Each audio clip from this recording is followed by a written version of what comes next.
Cherchez encore. On est le 26 juillet 2021. Alors, je viens sur la trompette aujourd'hui encore et je viens proclamer le retour de notre Seigneur Jésus-Christ. Soyez bénis. Amen. Et que sa grâce vous soit renouvelée en ce jour. Amen. Il est très important de continuer de se préparer, de ne pas se laisser distraire par toutes sortes de situations, des personnes, des slogans, des encouragements par-ci, par-là, contraires à ce que Dieu est en train de dire. Ne vous laissez pas décourager, ne vous laissez pas entraîner dans des situations vraiment montées de toutes pièces pour égarer votre âme. On est dans ces temps-là, des temps de grandes ténèbres. Et si ce n'est pas l'Esprit de Dieu lui-même qui est intense dans votre vie, vous risquez vraiment de vous égarer facilement.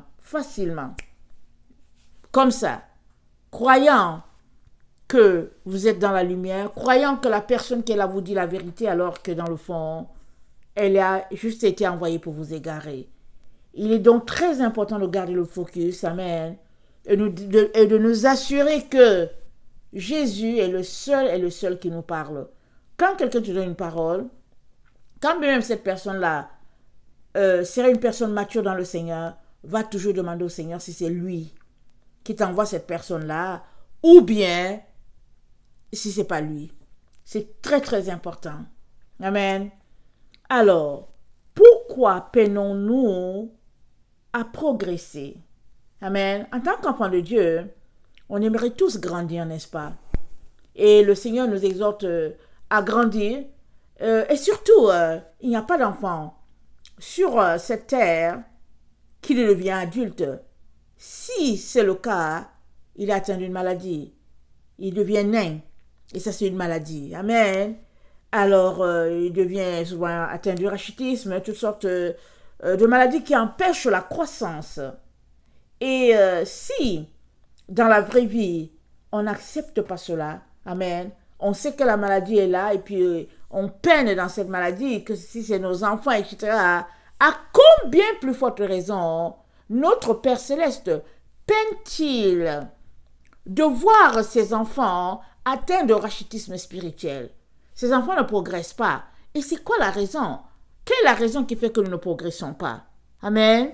Allons-y lire 1 Thessaloniciens 4, le verset 1 à 8. Excusez, je ne sais pas où j'ai mis ma Bible. Ok, c'est juste là. 1 Thessaloniciens 4, le verset 1 à 8.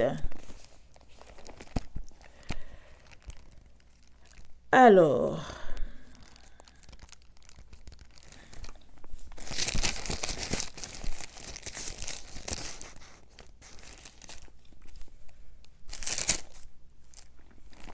au reste, frères, puisque vous avez appris de nous comment vous deviez vous conduire et plaire à Dieu, et que c'est là ce que vous faites, nous vous prions et nous vous conjurons au nom du Seigneur Jésus de marcher à cet égard de progrès en progrès.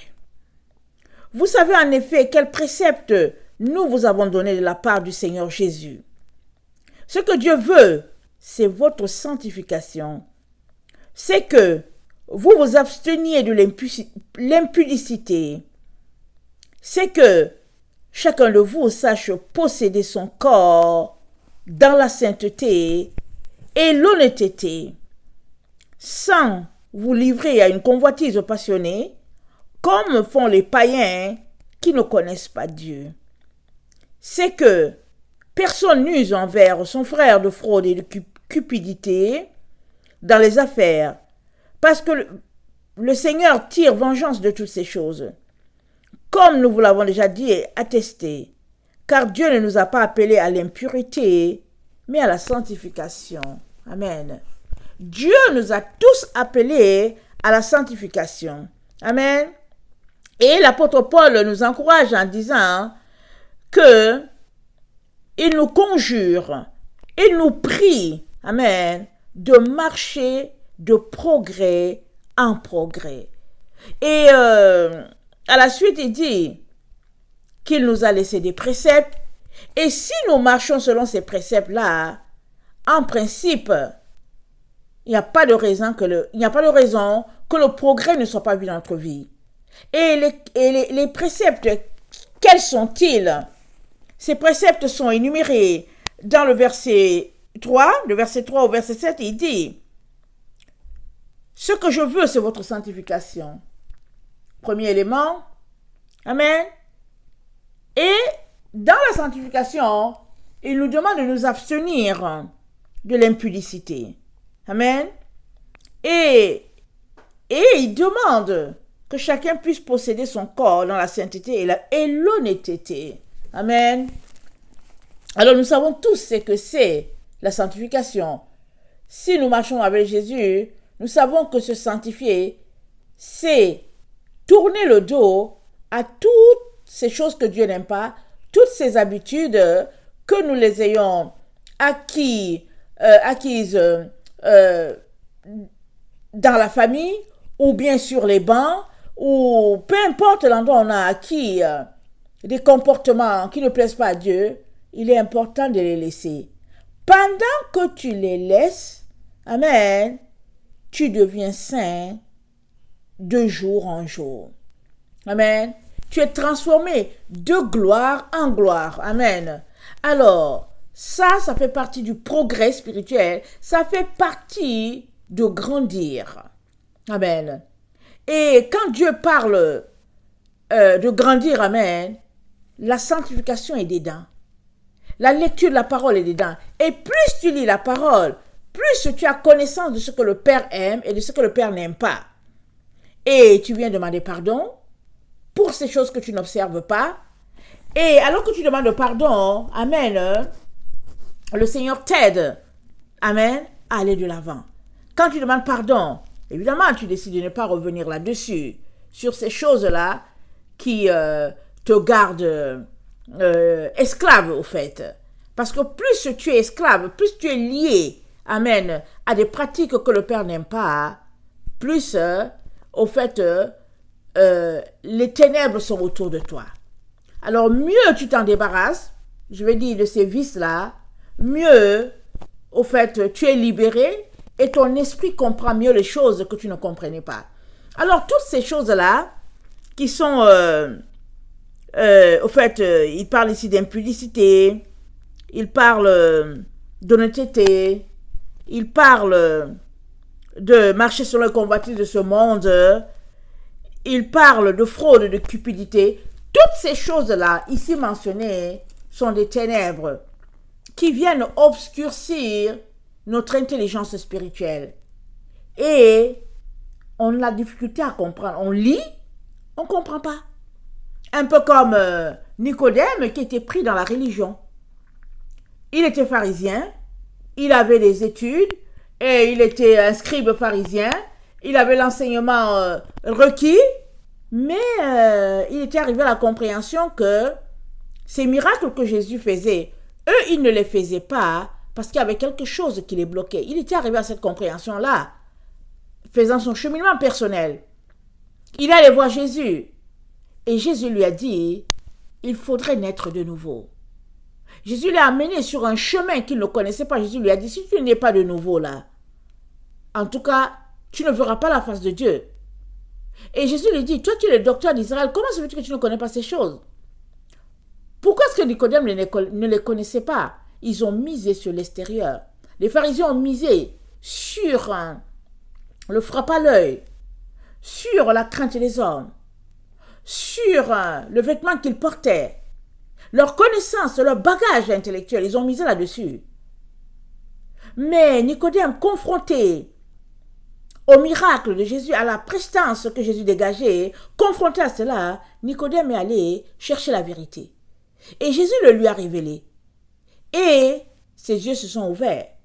Il a mieux vu comparé à ses collègues.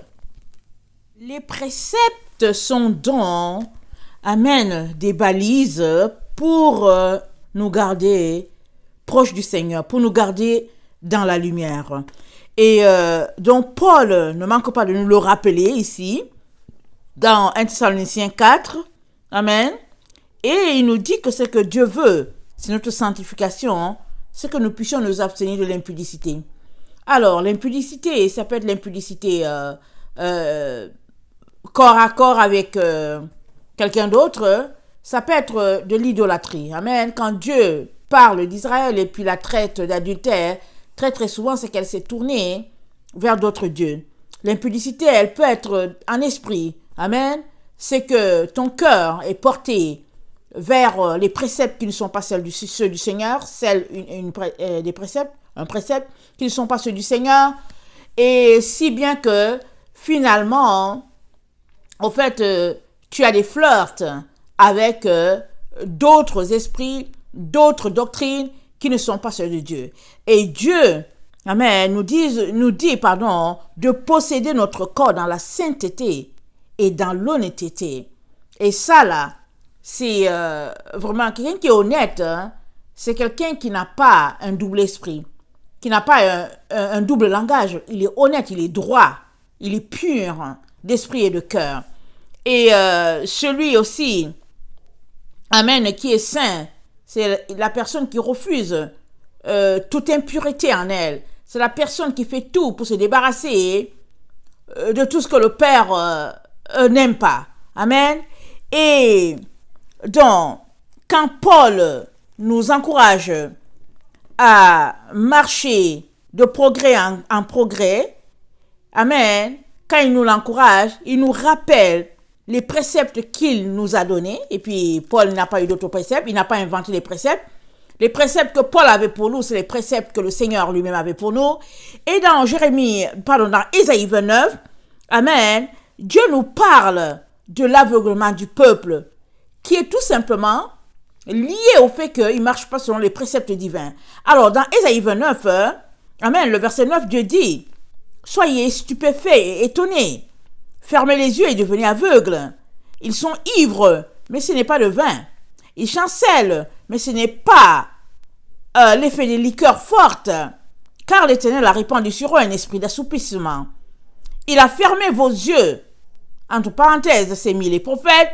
Il a voilé vos têtes, entre parenthèses, les voyants. Toute la révélation est pour vous comme les mots d'un livre cacheté, que l'on donne à un homme qui sait lire en disant « Lis donc cela », et il répond « Je ne le puis », car il est cacheté. Ou comme un livre que l'on donne à un homme qui ne sait pas lire en disant « Lis donc cela », et qui répond « Je ne sais pas lire ». Le Seigneur dit « Quand ce peuple s'approche de moi, il m'honore de la bouche et des lèvres, mais son cœur est éloigné de moi. Et la crainte qu'il a de moi n'est qu'un précepte de tradition humaine. C'est pourquoi je frapperai encore ce peuple par les prodiges, des miracles, et la sagesse de ces sages périra, et l'intelligence de ces hommes intelligents disparaîtra. » Amen. Alors, Dieu donc, il dit, les préceptes sont des traditions humaines. Ça, c'est dans le verset 13. Le Seigneur dit, quand ce peuple s'approche de moi, il m'honore de la bouche et des lèvres, mais son cœur est éloigné de moi, et la crainte qu'il a de moi n'est qu'un précepte et tradition d'homme.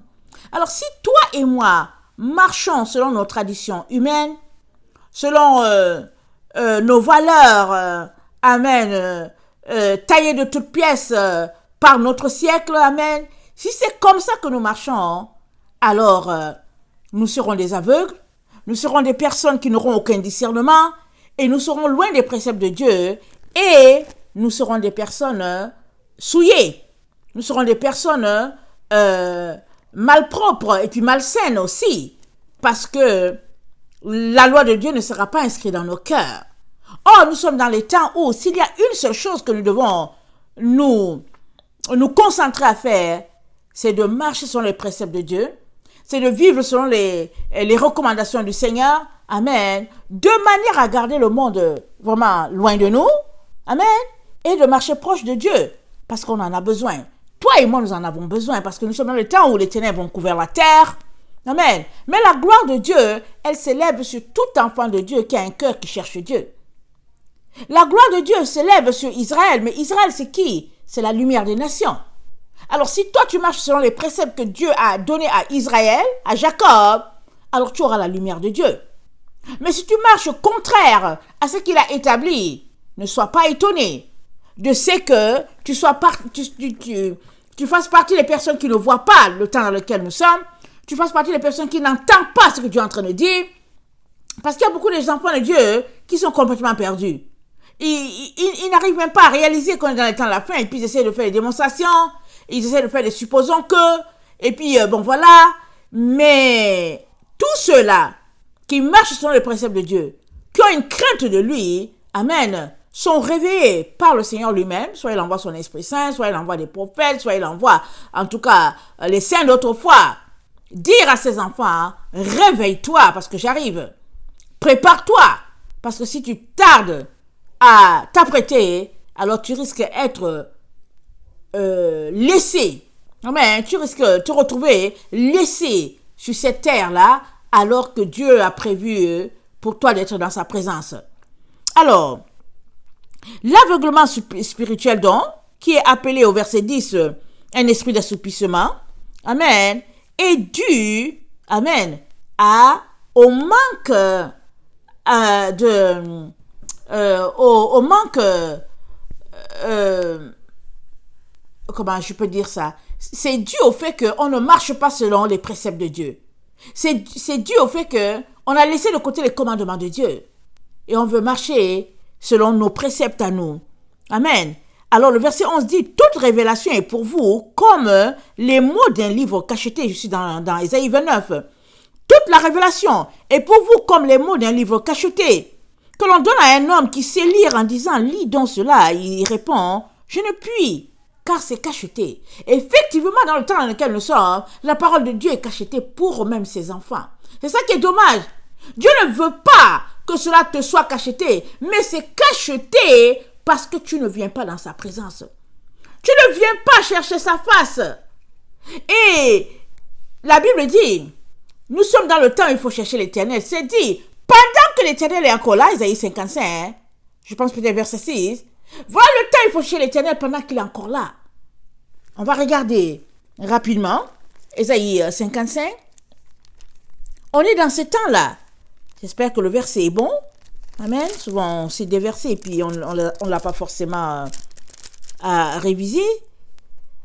Alors, voilà, c'est Ésaïe 55, le verset 6, nous dit, « Cherchez l'Éternel pendant qu'il se trouve, invoquez-le tandis qu'il est prêt. » On est vraiment dans le temps où l'Éternel est prêt de tous ceux-là qui le cherchent. Pourquoi? Parce qu'il a dit que, alors que les ténèbres couvrent la terre, la gloire de Dieu se lève sur Israël, la gloire de Dieu se lève sur Jérusalem. Il l'a dit. Alors, si tu te mets à soupirer après lui, tu te mets à le désirer, tu te mets à le chercher, il te dit que tu n'auras pas un esprit d'assoupissement sur toi. Tu auras plutôt le contraire de ce que les autres auront.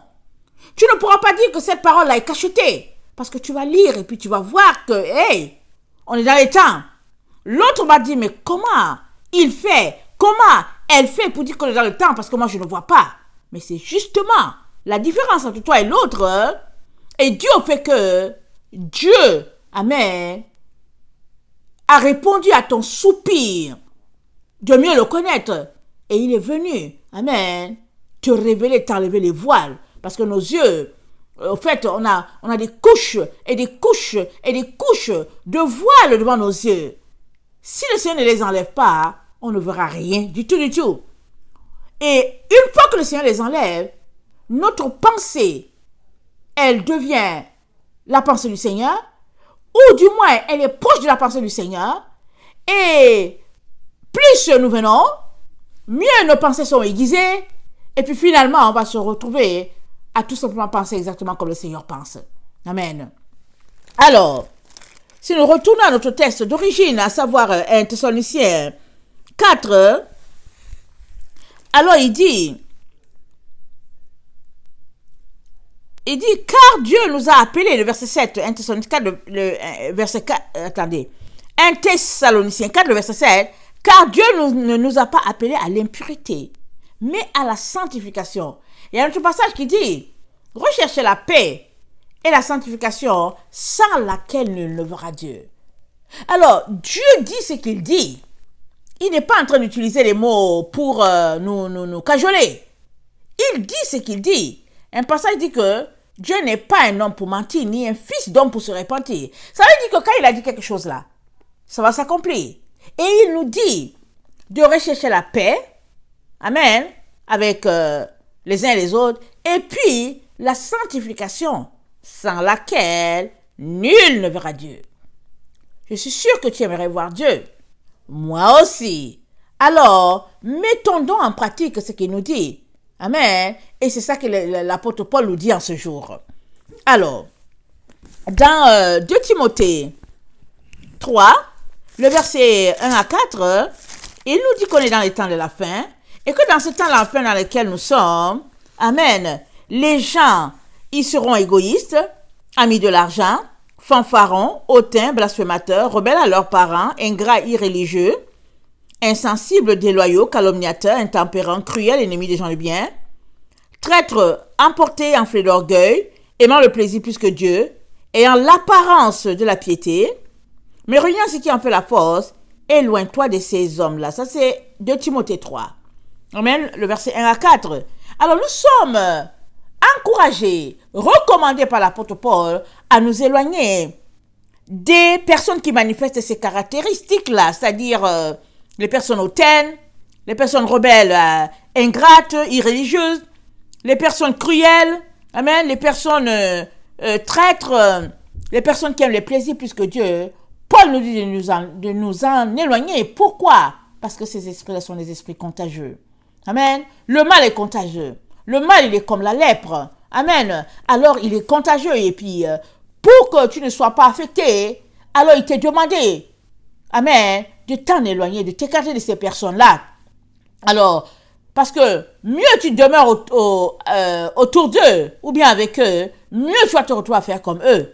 Or, nous, les enfants de Dieu, nous marchons à contre-courant des valeurs de ce monde. Ça, nous devons le comprendre, nous devons le savoir.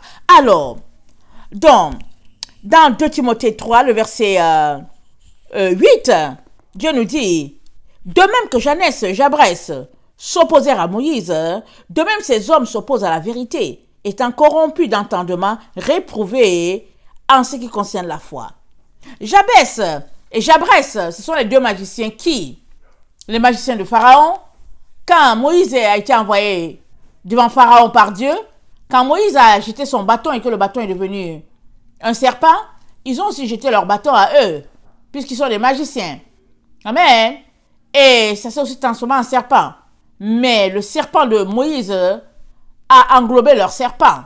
Amen. Pour dire que Dieu était plus fort qu'eux. Mais ce sont les gens qui sont rebellés. Ils étaient rebelles. Et ils voulaient démontrer qu'ils avaient du savoir. Ils essayaient de confronter l'Esprit de Dieu. Parce qu'une fois que Dieu envoie une personne, ce n'est plus la personne que tu dois voir. C'est l'entité derrière la personne. Et Moïse, il a été envoyé par Dieu. Et à partir de ce moment-là, c'est Dieu qui agissait à travers Moïse. C'est Dieu qui parlait à travers Moïse. Mais ils ont eu de la difficulté à les réaliser. Alors, ils sont comportés en rebelles. Et la Bible nous dit que, car leur folie sera manifeste pour tous, comme le fut celle de 2 hommes. Alors, Jabès, et puis, comment on les appelle encore? Jabès et Janès, amen, ont dû être honteux devant tous, parce que le serpent de Moïse a avalé leur serpent. Et Dieu nous dit, dans le temps dans lequel nous sommes, plusieurs manifesteront leur folie. Comment? Puisque les enfants de Dieu sont tous enfants de Dieu, et personne ne sait la vie qu'ils mènent, sauf Dieu qui sait la vie qu'ils mènent, ou bien s'il t'ouvrait les yeux, toi, pour que tu vois la vie que les autres mènent, sinon tu ne vois pas leur vie. Tu sais seulement qu'ils sont enfants de Dieu. Mais Dieu dit, dans les temps dans lesquels nous sommes, les fous seront manifestes. Amen. Les folles vont se distinguer des sages. C'est ça qu'il est en train de nous dire. Comment? Parce que la gloire de Dieu va visiter les enfants de Dieu sages. Et puis, les fous et les folles seront laissés là pour compte. Puisque, devant les hommes, ils ont dit, nous sommes enfants de Dieu, nous sommes chrétiens. Mais, quand la gloire de Dieu s'est manifestée, ils n'ont pas été trouvés.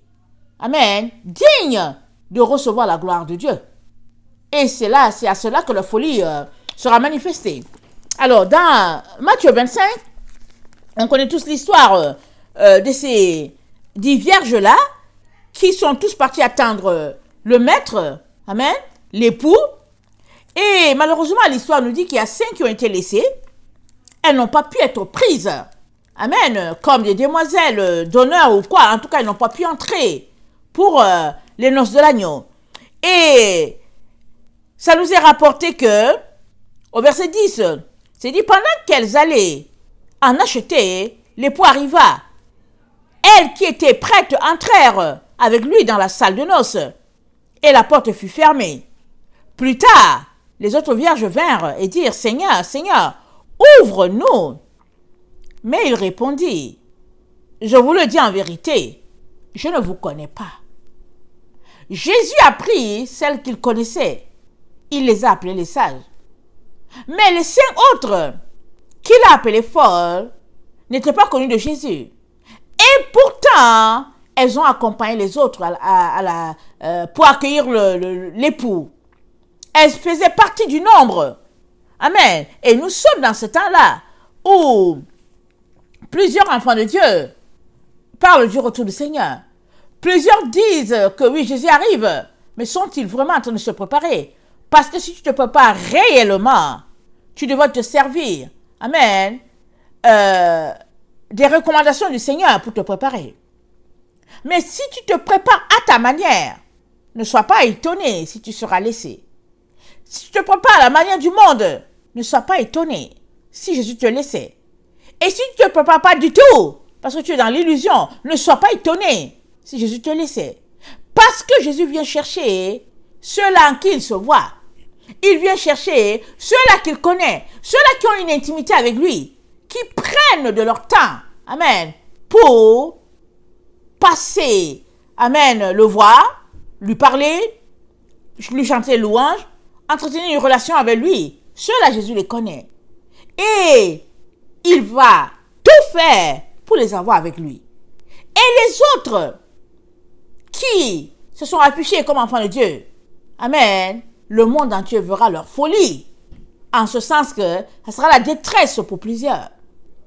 Alors, Jésus-Christ te dit aujourd'hui, il te dit que nous peinons à progresser, tel que c'est dit dans 1 Thessaloniciens 4, amen, le verset 1 à 8, comme on a lu, nous peinons de progresser parce que nous ne marchons pas selon les préceptes de Dieu. Et si tu ne marches pas selon les préceptes de Dieu, tu n'auras pas cette flamme-là te poussant à avoir un peu plus de lui. Parce que les préceptes, amen, te donnent d'avoir encore soif. Les commandements te donnent d'être vraiment toujours amoureux de lui. Et parce que tu te maintiens dans les préceptes de Jésus, parce que tu te maintiens dans ses commandements, alors tu auras tout cet engouement-là, et tu auras toujours cette flamme-là, et Jésus-Christ te donnera encore plus pour que, alléluia, tu puisses aller de progrès en progrès. Par contre, si tu agissais sur le contraire, amen, tu te retrouveras tout simplement à être compté parmi les ennemis de Dieu, ce que Dieu n'aime pas. Alors, dans Luc 10, amen, dans Luc 10, il nous est dit ceci. Le verset 16, Jésus-Christ dit ceci. Il dit, celui qui vous écoute, m'écoute. Celui qui vous rejette, me rejette. Et celui qui me rejette, rejette celui qui m'a envoyé. Amen. Paul a fait le reproche. Il dit, dans 1 Thessaloniciens 4, le verset 1 à 8, Paul a dit, celui qui rejette ses préceptes ne rejette pas un homme, mais le Seigneur. C'est ça que Paul a dit. Et Jésus-Christ dit à ses disciples, celui qui vous écoute, m'écoute. Celui qui vous rejette, me rejette. Et celui qui me rejette, rejette celui qui m'a envoyé. Alors, ça va très loin, ça remonte jusqu'au Père. Alors, toi et moi, amen, sommes vraiment sommés par notre Seigneur Jésus-Christ de nous concentrer à obéir à ce que Dieu a dit si nous voulons aller de progrès en progrès. Sortons de l'illusion. Sortons de la manipulation, soit médiatique, soit des uns et des autres. C'est-à-dire, sortons de l'illusion des valeurs de ce monde, sortons de là. Et allons-y à l'école de Jésus. Et l'école de Jésus, c'est du pratico-pratique. Tu as besoin de t'asseoir, prendre ta Bible, la lire. Tu as besoin de prier, tu as besoin de méditer. Comme Jésus-Christ a dit à Josué, il a dit que ce livre de la loi ne s'éloigne pas de ta bouche. Médite-le jour et nuit. Médite-le jour et nuit pour agir fidèlement selon tout ce qui est écrit. Car c'est alors que tu auras du succès dans tes entreprises. Car c'est alors que tu réussiras. Ça, c'est Josué 1, le verset 8. Si j'ai bonne mémoire. Mais plusieurs prennent ce passage-là de Josué, parlant d'entreprises humaines, ils vont créer leur business, comme on dit. Mais ce n'est pas le business que Jésus parlait. Il parlait du fait que tu réussiras dans tes entreprises, c'est-à-dire que tout ce que tu feras ira de progrès en progrès. Oui, quand bien même tu auras une petite affaire, elle prospérera. Mais tes affaires prospéreront selon l'état de prospérité de ton âme. Jésus-Christ, il a dit à Gaius, il dit, je souhaite, l'apôtre Jean plutôt, a dit à Gaius, je souhaite que tu prospères à tous égards, tout comme prospère l'état de ton âme. Alors, ton âme, le centre de tes émotions, de ta volonté, de ton intelligence, de ta sagesse, le centre, au fait, de là où il y a le libre arbitre, tout ça, ce centre-là, cet endroit-là, amen, qui correspond à ton âme, le centre de tes écritures et tout, et cet endroit-là, cette boîte-là, amen, elle prospérera ou bien elle sera en bonne santé si, amen, côté émotif, tu prospères, c'est-à-dire que tu grandis, si côté volonté, tu grandis, si côté pensée, tu grandis, tu laisses les pensées du monde pour prendre les pensées de Jésus, etc., etc. Cet aspect-là, ton âme donc, amen, elle ira dans le sens, amen, ou bien non, ton corps et ton esprit ira de pair avec les progrès de ton âme. Et quand Dieu parle de progrès de ton âme, il est en train de dire quoi? Que tu es à son école, te dépouillant des choses de la chair, revêtant les choses de l'esprit. C'est ça l'école du Seigneur. L'essence, c'est que le Père n'aime pas, épousant ce qu'il aime. Exemple, il a dit si on te gifle, donne aussi l'autre jour. Alors, on peut s'arrêter pour dire Jésus, dans le fond, Jésus, c'est quand même tough. Mais Jésus-Christ dit, si on te gifle, donne l'autre jour. Il est en train de te dire, si on te gifle là, ne remets pas, hein. Ne commence pas la bagarre, c'est ça qu'il est en train de te dire. Il ne commence pas la bagarre. Il dit, comporte-toi de manière humble. Ainsi, amen, les choses iront dans le sens du progrès pour toi. Si par contre, tu te retrouves à aller dans la chair, si par contre, tu te laisses éclater dans tes émotions, alors, ton progrès spirituel sera fonction de les émotions dans lesquelles tu baignes, sera fonction de tes pensées négatives et puis ténébreuses, si bien que ton progrès laissera à désirer. C'est pourquoi tu peux voir dans la vie de deux enfants, par exemple même nés de la même mère, l'un lisant sa Bible et puis l'autre, l'un lisant sa Bible prospérant, l'autre ne la lisant pas et puis se comportant comme les enfants du village, comme l'exemple d'Ésaü et Jacob. Amen. Alors, chers frères et chères sœurs, nous ne pouvons pas nous amuser là où nous sommes. Nous devons comprendre cela. Et il n'y a rien sans effort. Et Dieu dit que le paresseux n'a pas droit au pain. Très souvent, c'est la paresse qui nous empêche. On aime s'asseoir, aller sur le cellulaire, regarder ce qu'une personne a dit, et puis on zappe, on surfe sur le cellulaire, on est assis, on a l'impression qu'on fait quelque chose. Mais ça, c'est une autre forme de paresse que le diable a inventée, n'est-ce pas? Alors les gens sont assis sur les cellulaires, sur les tablettes, sur l'ordinateur. Ils ont l'impression qu'ils font quelque chose, mais au fait, ils ne font rien. Ils font absolument rien. Tout ce qu'ils font, ils changent d'écran. Et ils cultivent la paresse dans leur vie. Mais si tu veux expérimenter le Seigneur, amen, et te retrouver avec les élus, il est très important que tu sortes de la paresse. Amen. Peu importe la forme sous laquelle elle est maintenant, hein, il est important que tu sortes de là. Et que tu épouses les préceptes de Jésus et que tu marches selon eux. Parce que Jacques a dit, ne vous bornez pas à écouter la parole. Mettez-la en pratique. La mise de la parole en pratique, amen, demande du travail. Amen. Alors, tu ne peux pas aller de l'avant si tu fais partie de ceux qui n'aiment pas travailler. Amen.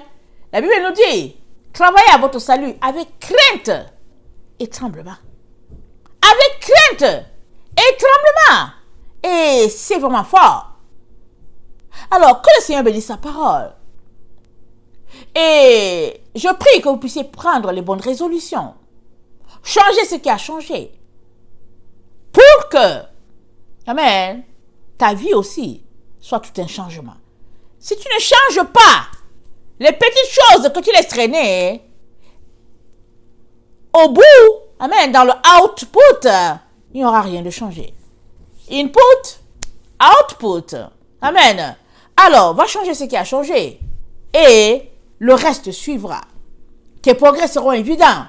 Et quand Jésus-Christ reviendra, tu feras partie de ceux qu'il aura mis de côté pour sa propre gloire. Amen. Je vous aime beaucoup. Et Dieu davantage. Maranatha, Jésus revient. Amen et amen. Alléluia.